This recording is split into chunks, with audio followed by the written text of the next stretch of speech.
샬롬 365일 성경 통독 97일차입니다. 오늘 우리가 함께 읽을 말씀은 열왕기하 4장부터 6장까지의 말씀입니다. 사사 시대처럼 북이스라엘은 하나님에게서 멀어져 갑니다. 이러한 역사 흐름 속에서 엘리사의 사역은 선지 생도들을 교육하는 일을 열심히 하고 있습니다. 한 생도의 아내가 과부가 되었는데 너무 가난하여 아들들이 종으로 팔리게 되었습니다. 남은 선지 생도의 유족들이 살아가는 모습은 이렇게나 힘겨웠습니다. 유족들을 도와주는 기적은 그런 아픈 시대 상황을 배경으로 하는 것이죠.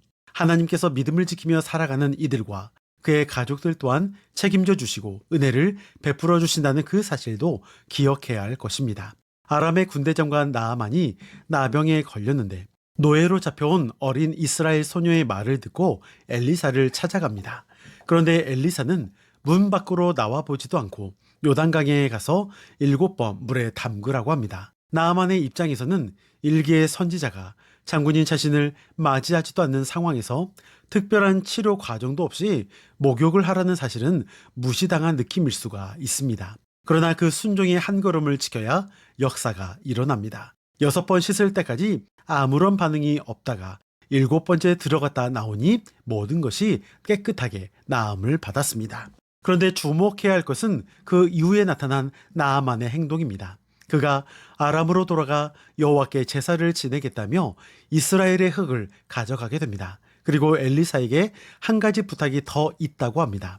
아람 왕이 연세가 높고 기력이 없어서 아람의 신 림몬의 당에 들어가서 제사를 지내게 될 때 절을 할 때면 그 왕을 부축해 절하다 보니 자신도 절하는 것처럼 보여질 수 있다라고 말합니다. 그런데 하나님께서 그것을 용서해 주실지 묻게 됩니다. 은혜를 알고 나니 삶에서의 순종이 더욱 아름답게 이루어집니다. 그런가 하면 도끼가 수면으로 떠오르는 기적도 있습니다. 선지 생도들이 수가 많아져 다시 기숙사를 넓히려고 나무를 패다가 빌려온 도끼를 물에 빠뜨리게 됩니다. 왜 하필 연못가에서 도끼질을 했을까요? 당시 대부분 나무가 물가에 있었습니다. 엘리사가 그 도끼를 물 위로 떠오르게 합니다. 금도끼로 바꿔준 것도 아니고 그냥 물 위로 떠오르게 한 것은 시시하다 할 수 있지만 당시에는 이스라엘 전국에 대장간이 없어서 도끼는 수입품으로 아주 귀한 물건이었습니다.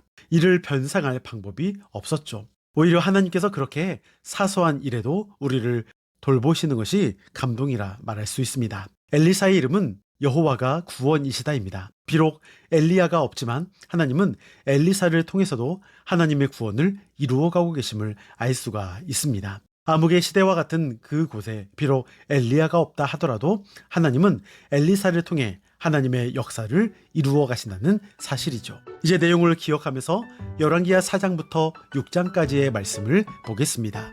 여러분 오늘도 승리하시고 평안하세요.